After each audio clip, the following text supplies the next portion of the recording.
নমস্কার বন্ধুরা, শিবানীজ রান্নাঘরে সবাইকে স্বাগত। আজ আমি নিয়ে এসেছি ভীষণই টেস্টি একটা স্ন্যাক্স রেসিপি।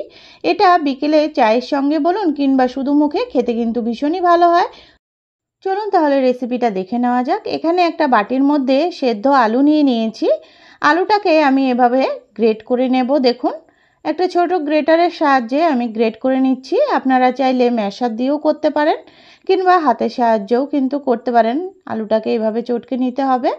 এভাবে করে আলুটাকে ভালো করে গ্রেট করে নেওয়া হয়ে গেল। এরপরে এখানে 2 টেবিল চামচ মতন চালের গুঁড়ো দিয়ে দিলাম আর দিচ্ছি এখানে 2 টেবিল চামচ মতন কর্নফ্লাওয়ার।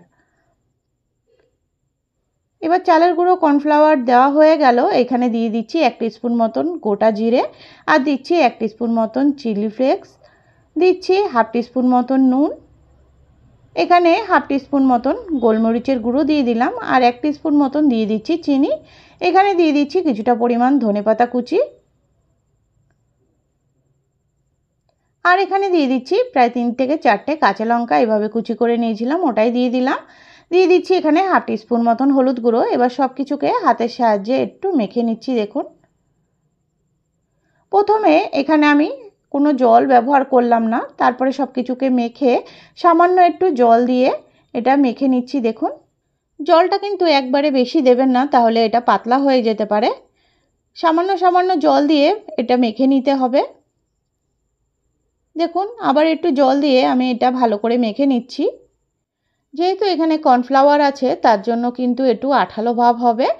এভাবে হাতের সাহায্যে ভালো করে একটু ফেটিয়ে নিতে হবে। দেখুন, এটা একটু সময় নিয়ে ভালো করে ফেটিয়ে নিতে হবে। এভাবে করে মেখে ভালো করে এভাবে 5 মিনিট মতন আমি ভালো করে ফেটিয়ে নিচ্ছি। দেখুন, এখন দেখুন কতটা স্মুথ হয়েছে। এভাবে করে একটা সাইডে রেখে দিয়ে এইদিকে আমি একটা ফ্রাই প্যান বসিয়ে দিলাম। ফ্রাই প্যানের মধ্যে এখানে আমি সাদা তেল দিয়ে দিচ্ছি। দেখুন, তেলটা এখন সুন্দর গরম হয়ে গেছে। এবার যে ব্যাটারটা রেডি করে রেখেছিলাম ওটা থেকে এভাবে করে নিয়ে দিচ্ছি। দেখুন, এটা আপনারা পকোড়াও বলতে পারেন কিংবা বড়াও বলতে পারেন, খেতে কিন্তু ভীষণই ভালো হয়। সন্ধ্যেবেলা টিফিনের জন্য একটা ভীষণই ভালো রেসিপি।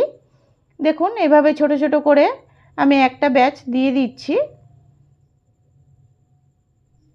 দেখুন, সবকটা পকোড়া দেওয়া হয়ে গেল। এরপরে একটু সময় নিয়ে কিন্তু এটা ভাজতে হবে। একটা সাইড ভালো করে ভাজা হলে তারপরেই কিন্তু এটাকে একটু নাড়াচাড়া করতে হবে। দেখুন, এভাবে আলতো আলতো করে কিন্তু আমি একটু ছড়িয়ে দিচ্ছি।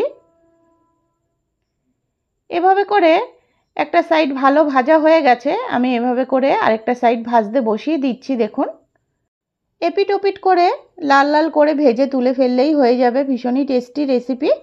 দেখুন, এটা খুব সুন্দর লাল লাল করে ভেজে নেওয়া হয়ে গেল। এরপরে এগুলোকে আমি একটা প্লেটে তুলে নিচ্ছি। এভাবে করে আমি আরেক ব্যাচ ভেজে নিয়েছিলাম। দেখুন কতটা সুন্দর হয়েছে, খেতে কিন্তু ভীষণই ভালো হয়। রেসিপি ভালো লাগলে অবশ্যই চ্যানেলটিকে সাবস্ক্রাইব করার অনুরোধ রইল, আর যারা সাবস্ক্রাইব করে রেখেছেন তাদেরকে অসংখ্য ধন্যবাদ।